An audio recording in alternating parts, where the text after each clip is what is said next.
Hello दोस्तों।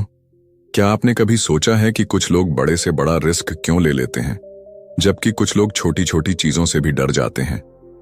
आखिर ऐसा क्यों होता है कि कुछ लोग अपनी जिंदगी में बड़े डिसीजंस बिना किसी हेजिटेशन के ले लेते हैं, जबकि कुछ लोग हर कदम उठाने से पहले 1000 बार सोचते हैं? क्या रिस्क टेकिंग कोई इनबिल्ट टैलेंट है जो सिर्फ कुछ खास लोगों को मिलता है, या फिर इसे सीखा जा सकता है? रिस्क यानी जोखिम हमारी जिंदगी का एक ऐसा हिस्सा है जिसे हम चाहें या ना चाहें हमें फेस करना ही पड़ता है। लेकिन सवाल यह है कि रिस्क टेकिंग का सही तरीका क्या है? क्या यह सिर्फ लक, किस्मत पर डिपेंड करता है, या इसके पीछे कोई साइंटिफिक लॉजिक है? अगर हम इस आर्ट को सीख लें तो क्या हम भी अपनी जिंदगी के सबसे बड़े डिसीजंस बिना डर के ले सकते हैं? आज हम बात करने वाले हैं एक ऐसी किताब की जो रिस्क टेकिंग के पीछे की साइंस को रिवील करती है, द आर्ट ऑफ रिस्क। यह सिर्फ एक किताब नहीं, बल्कि एक माइंडसेट है जो हमें सिखाती है कि कैसे हम फियर को कंट्रोल करके कैलकुलेटेड रिस्क्स ले सकते हैं और अपनी लाइफ में एक्स्ट्रॉर्डिनरी सक्सेस हासिल कर सकते हैं। रिस्क टेकिंग सिर्फ डेयर डेविल्स या एडवेंचर सीकर्स के लिए नहीं है। यह एक ऐसी स्किल है जिसे हर कोई डेवलप कर सकता है। चाहे आप बिजनेस में हो, करियर में ग्रोथ चाहते हो, या पर्सनल लाइफ में बोल्ड डिसीजंस लेना चाहते हो, रिस्क लेना जरूरी है। लेकिन सही रिस्क लेना और बेवजह का रिस्क लेना, दोनों में बहुत बड़ा फर्क होता है। इस किताब में बताया गया है कि हमारे दिमाग में ऐसा कौन सा सिस्टम होता है जो यह डिसाइड करता है कि हम किसी रिस्क को एक्सेप्ट करेंगे या उससे डरकर पीछे हट जाएंगे। क्या कोई ऐसा तरीका है जिससे हम अपने माइंड को ट्रेन कर सकते हैं ताकि हम सही समय पर सही रिस्क लें? क्या हमारे पास्ट एक्सपीरियंसेस, हमारी सोचने का तरीका और हमारी पर्सनालिटी इस पर असर डालती है कि हम रिस्क लेने वाले इंसान बनेंगे या नहीं? किताब की सबसे बड़ी सीख यह है कि फियर यानी डर हमेशा रिस्क टेकिंग के रास्ते में सबसे बड़ी बाधा होती है। लेकिन सच्चाई यह है कि सक्सेसफुल रिस्क टेकर्स वो नहीं होते जो बिल्कुल भी नहीं डरते, बल्कि वो होते हैं जो अपने डर को मैनेज करना सीख लेते हैं। यानी रिस्क टेकिंग का मतलब यह नहीं कि आप बेधड़क और बिना सोचे समझे कोई भी कदम उठा लें। इसका मतलब यह है कि आप अपने डर को समझें, अपने गोल्स को क्लियर करें और फिर एक स्मार्ट स्ट्रैटेजी बनाकर उस रिस्क को हैंडल करें। इसीलिए अगर आप भी अपनी जिंदगी में एक बोल्ड और कॉन्फिडेंट इंसान बनना चाहते हैं, अगर आप भी उन लोगों में शामिल होना चाहते हैं जो बिना किसी डर के अपने सबसे बड़े ड्रीम्स को फॉलो करते हैं, तो यह वीडियो आपके लिए है। इस वीडियो में हम द आर्ट ऑफ रिस्क की सबसे पावरफुल स्ट्रैटेजीज को डिकोड करेंगे, जो आपको यह सिखाएंगी कि कैसे आप अपने अंदर रिस्क टेकिंग का सही बैलेंस डेवलप कर सकते हैं और अपनी जिंदगी में फियर को कंट्रोल करके सफलता हासिल कर सकते हैं। तो चलिए बिना कोई समय गवाए इस रोमांचक सफर की शुरुआत करते हैं और सीखते हैं रिस्क लेने की असली कला। Chapter 1, your brain on risk.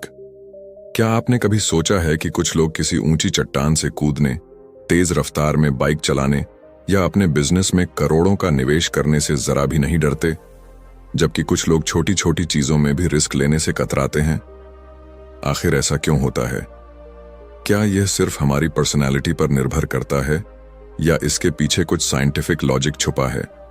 इस चैप्टर में एक बहुत ही चौंकाने वाली बात बताई गई है। रिस्क टेकिंग सिर्फ लक या बोल्डनेस पर निर्भर नहीं करता, बल्कि यह एक डीपली वायर्ड बायोलॉजिकल प्रोसेस है जो हमारे ब्रेन के अंदर चलता रहता है। जब भी हम किसी रिस्की सिचुएशन में होते हैं, हमारा दिमाग एक तेज कैलकुलेशन करने लगता है। क्या यह रिस्क लेना सेफ होगा? क्या इसके रिजल्ट्स पॉजिटिव होंगे? क्या हम फेलियर हैंडल कर पाएंगे? और फिर हमारी बॉडी उस कैलकुलेशन के हिसाब से रिएक्ट करती है। लेकिन मजेदार बात यह है कि हर किसी का दिमाग रिस्क को एक ही तरीके से प्रोसेस नहीं करता। कुछ लोग नेचुरली ज्यादा रिस्क टेकिंग होते हैं और कुछ लोग ज्यादा कॉशियस। लेकिन ऐसा क्यों? इसकी जड़ें हमारे दिमाग में छुपी हुई हैं। जब भी हम किसी रिस्क से सामना करते हैं, हमारा ब्रेन 3 बड़े सिस्टम्स के आधार पर फैसला लेता है: अमिगडाला, प्रीफ्रंटल कॉर्टेक्स और डोपामाइन सिस्टम। अमिगडाला हमारे डर और सर्वाइवल इंस्टिंक्ट को कंट्रोल करता है, जब भी हमें कोई बड़ा रिस्क दिखता है, यह हमारे अंदर अलर्ट सिग्नल भेजता है, रुक जाओ, यह खतरनाक हो सकता है। इसलिए जब कोई ऊंचाई पर खड़ा होता है और नीचे देखता है, या कोई नया बिजनेस शुरू करने से पहले फेलियर का डर महसूस करता है, तो इसके पीछे अमिगडाला ही काम कर रहा होता है। लेकिन कहानी यहीं खत्म नहीं होती। हमारे दिमाग का प्रीफ्रंटल कॉर्टेक्स उस रिस्क को लॉजिकली एनालाइज करता है।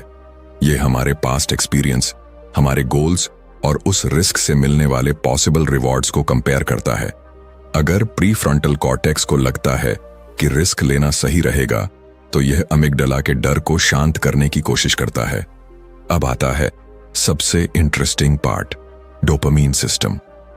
डोपामीन, जिसे हम फील गुड केमिकल भी कहते हैं, हमारे दिमाग का वो हिस्सा है जो हमें थ्रिल और एक्साइटमेंट का एहसास कराता है। जब हम कोई रिस्क लेते हैं और उसमें सक्सेसफुल होते हैं, तो हमारा डोपामीन सिस्टम हमें एक स्ट्रॉन्ग रिवॉर्ड सिग्नल भेजता है। यस, ये मजेदार था, दोबारा ट्राई करो। यही कारण है कि कुछ लोग रिस्क लेने से घबराते नहीं, बल्कि बार बार उसका थ्रिल महसूस करना चाहते हैं। लेकिन यही डोपामीन सिस्टम कभी कभी हमें गलत फैसले लेने पर भी मजबूर कर सकता है। जब कोई person extreme risk taking behaviours दिखाता है, जैसे गैम्बलिंग, हाई स्पीड रेसिंग या अनावश्यक रूप से डेंजरस डिसीजंस लेना, तो इसका कारण डोपामीन की ओवर एक्टिविटी हो सकती है। कुछ लोग नेचुरली ज्यादा डोपामीन सेंसिटिव होते हैं और यही कारण है कि वो बार बार हाई रिस्क डिसीजंस लेते हैं, भले ही उसमें फेलियर का खतरा हो। अब सवाल यह उठता है, क्या रिस्क टेकिंग को कंट्रोल किया जा सकता है?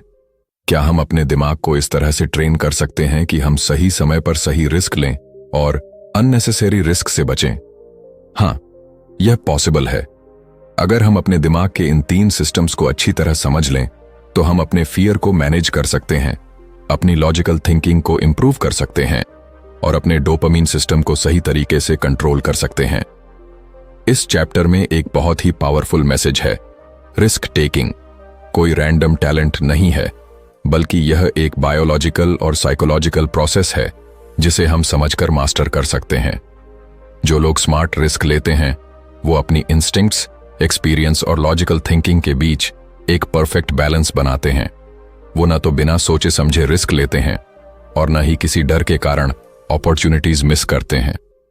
तो अगली बार जब आप किसी बड़े डिसीजन के सामने खड़े होंगे, तो खुद से एक सवाल पूछिए, क्या यह मेरा अमिगडाला है जो मुझे रोक रहा है?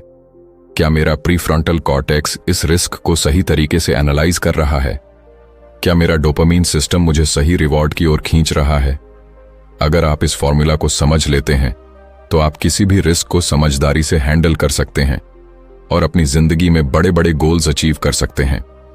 रिस्क एक आर्ट है और इसे मास्टर करना पॉसिबल है।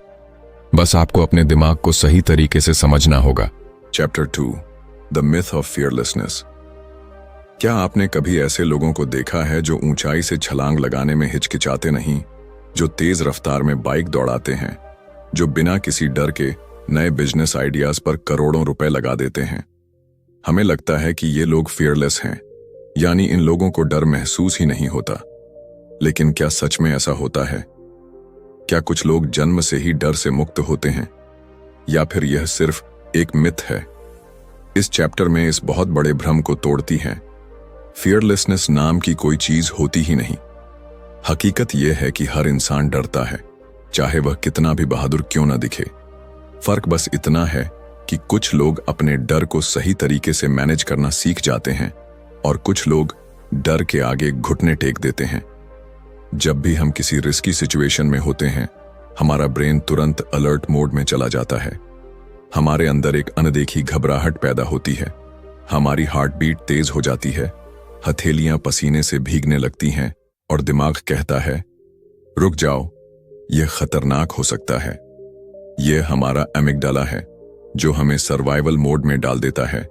यह सिस्टम लाखों सालों से हमारे अंदर मौजूद है और यही हमें हर तरह के खतरों से बचाने में मदद करता है।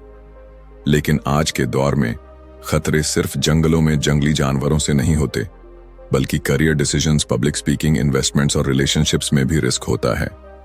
लेकिन जब हम इन रिस्क्स को फेस करते हैं, तब भी हमारा दिमाग वही प्रिमिटिव प्रतिक्रिया देता है जो किसी जानलेवा खतरे को देख कर देता। अब सवाल यह है, अगर डर नेचुरल है तो फिर दुनिया के सबसे बड़े रिस्क टेकर्स कैसे इतने बड़े फैसले ले लेते हैं? क्या उनके अंदर डर नहीं होता? असली रिस्क टेकर्स वे लोग होते हैं जो डर को महसूस करने के बावजूद भी आगे बढ़ते हैं। वे अपने डर को अनदेखा नहीं करते, बल्कि उसे समझते हैं, उसे स्वीकार करते हैं और फिर उसी डर को अपनी ताकत बना लेते हैं। यही है असली माइंडसेट शिफ्ट जो एक आम इंसान और एक एक्स्ट्रॉर्डिनरी इंसान के बीच का सबसे बड़ा फर्क पैदा करता है। एक प्रोफेशनल स्काई डाइवर जब हजारों फीट ऊंचाई से कूदता है तो उसे भी डर लगता है। एक एंटरप्रेन्योर जब अपना पहला स्टार्टअप शुरू करता है तो उसे भी नाकामयाबी का डर होता है। लेकिन फर्क यह है कि वे इस डर को अपने ऊपर हावी नहीं होने देते। वे जानते हैं कि डर सिर्फ एक सिग्नल है जो हमें बताता है कि हम अपने कंफर्ट जोन से बाहर आ रहे हैं, और इसी कंफर्ट जोन से बाहर निकलकर ही कोई इंसान ग्रोथ कर सकता है। जब हम डर को पूरी तरह से समझ लेते हैं तो हम उसे अपने फायदे के लिए इस्तेमाल कर सकते हैं। डर हमें सतर्क बनाता है, हमें सोचने पर मजबूर करता है, हमें ज्यादा प्रिपेयर्ड करता है। एक सही मात्रा में डर हमें बेहतर परफॉर्मेंस देने में मदद करता है, लेकिन अगर यह डर हद से ज्यादा बढ़ जाए तो यह हमें पैरालाइज कर देता है, हमें डिसीजंस लेने से रोकता है और हमारी जिंदगी को एक लिमिटिंग बॉक्स में बंद कर देता है। इसीलिए सबसे जरूरी चीज यह है कि हम अपने डर को दबाने की कोशिश न करें, बल्कि उसे मैनेज करना सीखें। यह सोचने के बजाय कि मैं डर को खत्म कैसे करूं, हमें यह सोचना चाहिए कि मैं इस डर के साथ कैसे आगे बढ़ सकता हूं। दुनिया के सबसे बड़े लीडर्स, एथलीट्स, आर्टिस्ट्स और एंटरप्रेन्योर्स सब इसी माइंडसेट के साथ जीते हैं। वे डर को खत्म नहीं करते, बल्कि उसे अपना दोस्त बना लेते हैं। तो अगली बार जब आपको किसी रिस्की डिसीजन के सामने घबराहट महसूस हो तो इसे कमजोरी मत समझिए। यह एक सिग्नल है कि आप अपनी लिमिट्स को पुश कर रहे हैं। डर महसूस होना कोई गलत बात नहीं, लेकिन डर के कारण अपॉर्चुनिटीज को खो देना यह सबसे बड़ी गलती हो सकती है। फियरलेसनेस एक मिथ है, लेकिन फियर मैनेजमेंट एक आर्ट है। यही इस चैप्टर की सबसे बड़ी सीख है। अगर आप इस आर्ट को सीख जाते हैं तो कोई भी डर आपको आपकी ड्रीम लाइफ तक पहुंचने से रोक नहीं सकता। Chapter 3, the risk ladder. क्या आपने कभी सोचा है कि एक ही जैसी सिचुएशन में कुछ लोग बिना किसी डर के आगे बढ़ जाते हैं, जबकि कुछ लोग घबराकर पीछे हट जाते हैं? मान लीजिए कि दो दोस्त एक साथ एक ऊंची चट्टान पर खड़े हैं। उनमें से एक तुरंत नीचे छलांग लगाने को तैयार हो जाता है, जबकि दूसरा असहज महसूस करता है और पीछे हट जाता है। या फिर दो एंटरप्रेन्योर्स को एक नया बिजनेस शुरू करने का मौका मिलता है। एक बिना हिचकिचाहट इन्वेस्ट करने को तैयार हो जाता है, जबकि दूसरा रिस्क के बारे में सोच सोच कर परेशान हो जाता है। आखिर ऐसा क्यों होता है? हर इंसान का रिस्क टेकिंग लेवल अलग अलग होता है। यह कोई फिक्स्ड चीज नहीं है, बल्कि यह एक सीढ़ी, लैडर की तरह काम करता है। यानी जब भी हम कोई रिस्क लेते हैं और उसमें सक्सेसफुल होते हैं तो हमारा दिमाग अगले बड़े रिस्क के लिए तैयार हो जाता है। लेकिन जब हम बार बार रिस्क से बचते हैं तो हमारा कॉन्फिडेंस कम होने लगता है और धीरे धीरे हम छोटे छोटे फैसलों में भी डर महसूस करने लगते हैं। सोचिए कि एक बच्चा पहली बार साइकिल चलाने की कोशिश कर रहा है। पहले वह डगमगाता है, गिरता है, लेकिन धीरे धीरे बैलेंस बनाना सीखता है। जब वह एक बार बिना गिरने के थोड़ी दूर तक चला लेता है तो उसका कॉन्फिडेंस बढ़ जाता है। फिर वह तेज चलाने की कोशिश करता है और कुछ ही दिनों में वह बिना किसी डर के पूरी गली में घूमने लगता है। यही रिस्क लैडर है। छोटे छोटे रिस्क्स लेकर हम बड़े रिस्क्स के लिए तैयार होते जाते हैं। लेकिन अगर वह बच्चा शुरू में ही गिरने के डर से साइकिल चलाना छोड़ दे तो वह कभी सीख ही नहीं पाएगा। अब इसे असली जिंदगी में अप्लाई करें। मान लीजिए कि आपको पब्लिक स्पीकिंग का डर है। अगर आप सोचते हैं कि आप एक दिन सीधे हजारों लोगों के सामने बिना घबराए बोल पाएंगे तो यह असंभव लगेगा। लेकिन अगर आप छोटे स्टेप्स लें, पहले दोस्तों के सामने बोलें, फिर छोटे ग्रुप में, फिर किसी मीटिंग में, तो धीरे धीरे आपका कॉन्फिडेंस बढ़ेगा और आप अपने फियर को ओवरकम कर लेंगे। दुनिया के सबसे बड़े रिस्क टेकर्स ने भी इसी सीढ़ी को चढ़कर ऊंचाई हासिल की है। कोई भी इंसान एक ही दिन में एक्सट्रीम रिस्क टेकर नहीं बनता। हर बड़ा डिसीजन, हर बड़ा एडवेंचर, हर बड़ी सफलता छोटे छोटे रिस्क्स से शुरू होती है। यही कारण है कि कुछ लोग हाई रिस्क सिचुएशंस को भी बड़ी आसानी से हैंडल कर लेते हैं, क्योंकि उन्होंने अपनी रिस्क टेकिंग क्षमता को धीरे धीरे डेवलप किया है। इस चैप्टर की सबसे बड़ी सीख ये है कि अगर आप अपनी जिंदगी में रिस्क लेने से डरते हैं तो आपको एकदम से कोई बड़ा रिस्क लेने की जरूरत नहीं है। आपको बस अपनी रिस्क लैडर पर एक स्टेप ऊपर चढ़ने की जरूरत है। छोटे छोटे चैलेंजेस को एक्सेप्ट कीजिए, अपनी कंफर्ट जोन से बाहर आइए और धीरे धीरे अपने डर को पीछे छोड़ दीजिए, क्योंकि अगर आप हमेशा सेफ जोन में रहेंगे तो आपकी जिंदगी कभी नहीं बदलेगी। लेकिन अगर आप अपनी रिस्क टेकिंग क्षमता को धीरे धीरे बिल्ड करेंगे तो आप वह हासिल कर सकते हैं जो आज आपको असंभव लगता है। रिस्क एक सीढ़ी की तरह है, छोटे कदम आपको ऊंचाई तक ले जा सकते हैं। सवाल यह है कि क्या आप इस सीढ़ी पर पहला कदम रखने के लिए तैयार हैं? Chapter 4, training for risk. क्या रिस्क लेना एक टैलेंट है जो कुछ लोगों को जन्म से मिलता है, या फिर यह एक स्किल है जिसे सीखा और डेवलप किया जा सकता है? यह सवाल बहुत जरूरी है, क्योंकि जब भी हम किसी रिस्क टेकर को देखते हैं, चाहे वह कोई हाई स्टेक्स एंटरप्रेन्योर हो, कोई एक्सट्रीम एथलीट हो, या कोई सोल्जर जो युद्ध में जाता है, हमें लगता है कि उनके अंदर कोई सुपर पावर है जो उन्हें बिना डर के बड़े फैसले लेने की क्षमता देती है। लेकिन सच्चाई कुछ और ही है। रिस्क टेकिंग कोई जादू नहीं है, बल्कि यह एक स्किल है जिसे आप सही ट्रेनिंग के जरिए सीख सकते हैं।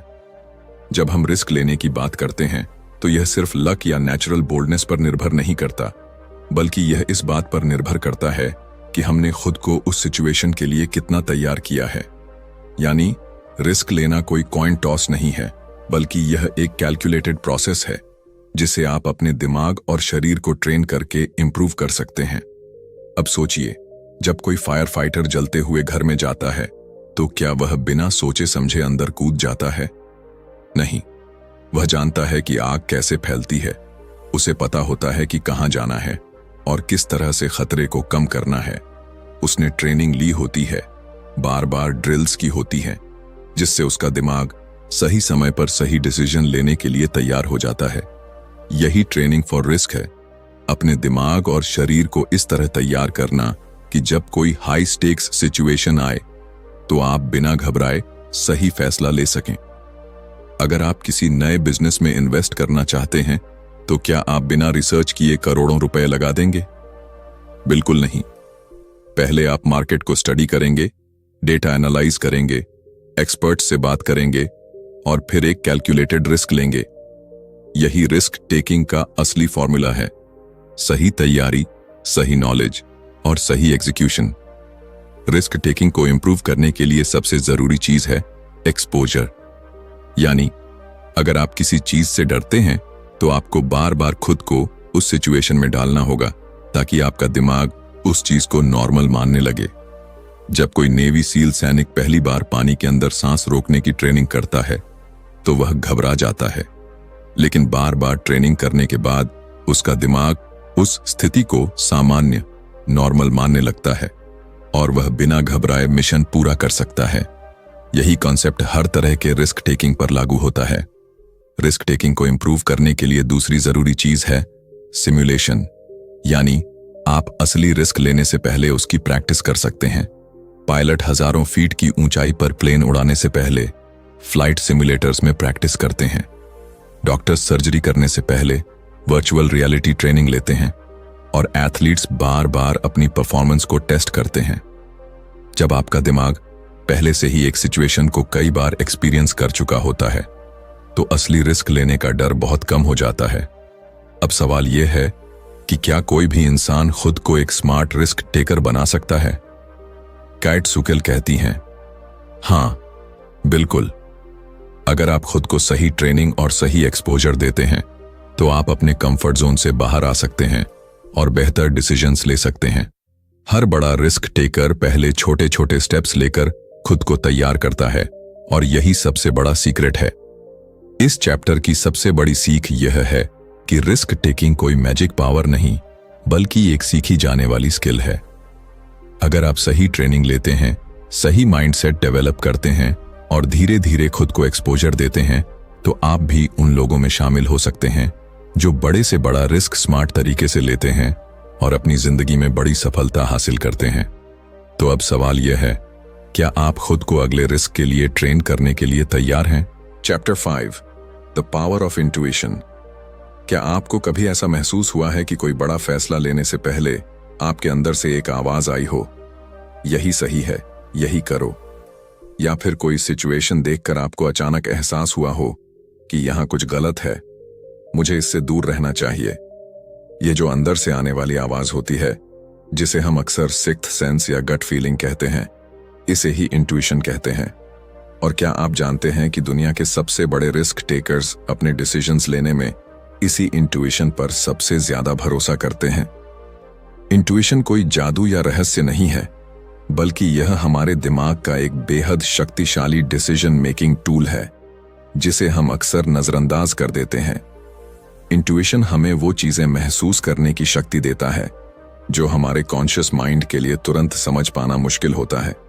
जब कोई अनुभवी डॉक्टर बिना किसी टेस्ट के ही मरीज की बीमारी का अंदाजा लगा लेता है, जब कोई इन्वेस्टर बिना ज्यादा डेटा देखे किसी बड़ी कंपनी में इन्वेस्ट कर देता है, या जब कोई सोल्जर किसी अनजान खतरे को पहले ही भांप लेता है, तो ये सब इंट्यूशन की ताकत है। अब सवाल यह उठता है कि यह इंट्यूशन काम कैसे करता है? जब हम कोई भी नया एक्सपीरियंस लेते हैं, तो हमारा दिमाग उस एक्सपीरियंस को अपने अंदर स्टोर कर लेता है। ये स्टोर की गई जानकारियां और पैटर्न्स हमारे अनकॉन्शियस माइंड में जमा होती रहती हैं। जब हम किसी रिस्की सिचुएशन में होते हैं, तो हमारा दिमाग तेजी से इन पास्ट एक्सपीरियंसेस को स्कैन करता है और बिना किसी लॉजिकल एनालिसिस के हमें एक सिग्नल भेजता है, यह सही है या यह गलत है। यही इंट्यूशन है। इसे समझने के लिए एक बहुत ही साधारण उदाहरण लेते हैं। मान लीजिए कि आप किसी नए शहर में घूमने गए हैं और आपको दो रास्ते दिखते हैं। एक रास्ता साफ सुथरा और रोशन है, जबकि दूसरा रास्ता अंधेरा और सुनसान। बिना ज्यादा सोचे ही आपका मन कहेगा कि पहला रास्ता ज्यादा सेफ है। क्यों? क्योंकि आपके दिमाग ने आपके पास्ट एक्सपीरियंसेस और बचपन से सुनी गई कहानियों को मिलाकर एक पैटर्न बना लिया है कि सुनसान और अंधेरे रास्ते खतरनाक हो सकते हैं। यही इंट्यूशन है। रिस्क टेकिंग के मामले में भी यही होता है। जब कोई प्रोफेशनल पोकर प्लेयर बिना ओपोनेंट के कार्ड्स देखे ही अंदाजा लगा लेता है कि सामने वाले के पास अच्छा हाथ है या नहीं, जब कोई स्टॉक मार्केट ट्रेडर किसी कंपनी के शेयर के बढ़ने या गिरने का सही अनुमान लगा लेता है, या जब कोई एथलीट बिना सोचे समझे सही डिसीजन ले लेता है, तो ये सब उनके सालों के अनुभव से आने वाली इंट्यूशन के कारण होता है। यानी जितना ज्यादा आप किसी चीज में एक्सपीरियंस लेंगे, उतनी ही तेज आपकी इंट्यूशन बनेगी। लेकिन एक दिलचस्प बात यह है कि इंट्यूशन हमेशा सही नहीं होती। कभी कभी हमारा दिमाग पास्ट एक्सपीरियंसेस की वजह से गलत पैटर्न्स बना लेता है और हम गलत फैसले भी ले सकते हैं।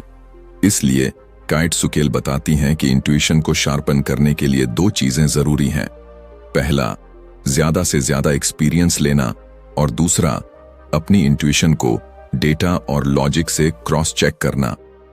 इसका मतलब यह है कि आपको ब्लाइंडली सिर्फ इंट्यूशन पर भरोसा नहीं करना चाहिए, बल्कि उसे लॉजिकल थिंकिंग के साथ बैलेंस करना चाहिए। रिस्क टेकिंग में इंट्यूशन का सबसे बड़ा फायदा यह होता है कि यह हमें तेज डिसीजंस लेने में मदद करता है। जब हमारे पास ज्यादा सोचने का समय नहीं होता, जब हमें तुरंत कोई एक्शन लेना होता है, तब हमारा कॉन्शियस माइंड इतनी तेजी से प्रोसेस नहीं कर सकता। लेकिन हमारा इंट्यूटिव माइंड पहले से ही तैयार होता है। यही कारण है कि एक्सपीरियंस्ड लोग ज्यादा तेज और सही फैसले ले पाते हैं, क्योंकि उनकी इंट्यूशन पहले से शार्प होती है। इस चैप्टर की सबसे बड़ी सीख यह है कि इंट्यूशन एक सुपर पावर की तरह काम कर सकती है, लेकिन इसे डेवलप करने की जरूरत होती है। जितना ज्यादा आप खुद को न्यू एक्सपीरियंसेस में डालेंगे, जितना ज्यादा आप अपने पास्ट मिस्टेक्स से सीखेंगे, उतनी ही बेहतर आपकी इंट्यूटिव पावर बनेगी। और जब आपकी इंट्यूशन स्ट्रांग हो जाएगी, तब आप किसी भी रिस्की सिचुएशन में तेज और सही डिसीजंस ले पाएंगे।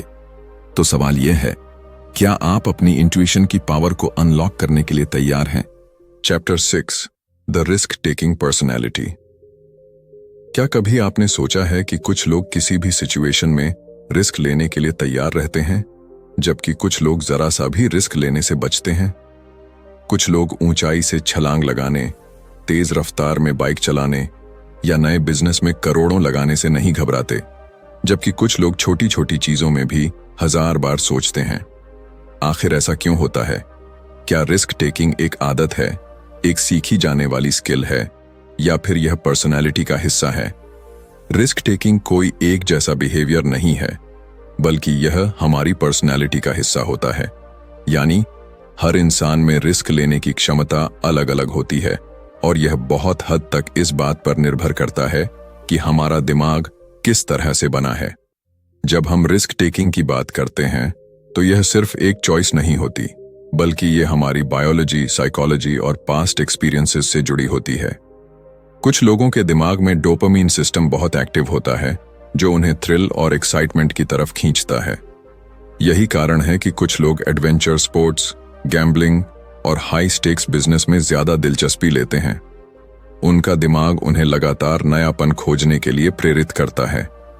वहीं कुछ लोगों का दिमाग ज्यादा कॉशियस होता है, जो उन्हें हर रिस्क को एनालाइज करने और सेफ रहने के लिए कहता है। रिस्क टेकिंग पर्सनैलिटी को 3 अलग अलग कैटेगरीज में बांटा जा सकता है। कुछ लोग नेचुरली हाई रिस्क टेकर्स होते हैं, कुछ मॉडरेट रिस्क टेकर्स होते हैं, और कुछ लोग लो रिस्क टेकर्स होते हैं। हाई रिस्क टेकर्स वे होते हैं जो किसी भी नई चुनौती को लेकर एक्साइटेड हो जाते हैं। उन्हें लगातार नयापन चाहिए होता है और वे अनिश्चितताओं, अनसर्टेनिटीज को एक्सेप्ट करना जानते हैं। मॉडरेट रिस्क टेकर्स वे होते हैं जो कैलकुलेटेड रिस्क्स लेते हैं, यानी वे सोच समझकर फैसले लेते हैं, लेकिन जरूरत पड़ने पर बड़े कदम उठाने से पीछे नहीं हटते। लो रिस्क टेकर्स वे होते हैं जो स्टेबिलिटी को प्राथमिकता देते हैं, हर स्थिति में सेफ रहना चाहते हैं और अनिश्चितताओं से बचते हैं। अब सवाल यह उठता है कि क्या रिस्क टेकिंग पर्सनैलिटी को बदला जा सकता है? केट सुकिल कहती हैं कि हाँ, यह संभव है। रिस्क टेकिंग कोई फिक्स्ड ट्रेट नहीं है, बल्कि यह हमारी हैबिट्स, एनवायरनमेंट और एक्सपीरियंसेस से प्रभावित होती है। अगर कोई लो रिस्क टेकर है तो वह धीरे धीरे अपनी रिस्क टेकिंग क्षमता को बढ़ा सकता है। जब हम खुद को छोटी छोटी रिस्की सिचुएशंस में डालते हैं और उन्हें सफलतापूर्वक हैंडल करते हैं, तो हमारा दिमाग रिस्क टेकिंग को नॉर्मल मानने लगता है। इसी तरह हाई रिस्क टेकर्स को यह सीखने की जरूरत होती है कि वे कब और कितना रिस्क लें, ताकि वे अननेसेसरी लॉस से बच सकें। रिस्क टेकिंग पर्सनालिटी को समझने का सबसे बड़ा फायदा यह है कि आप अपनी स्ट्रेंथ्स और वीकनेसेस को पहचान सकते हैं।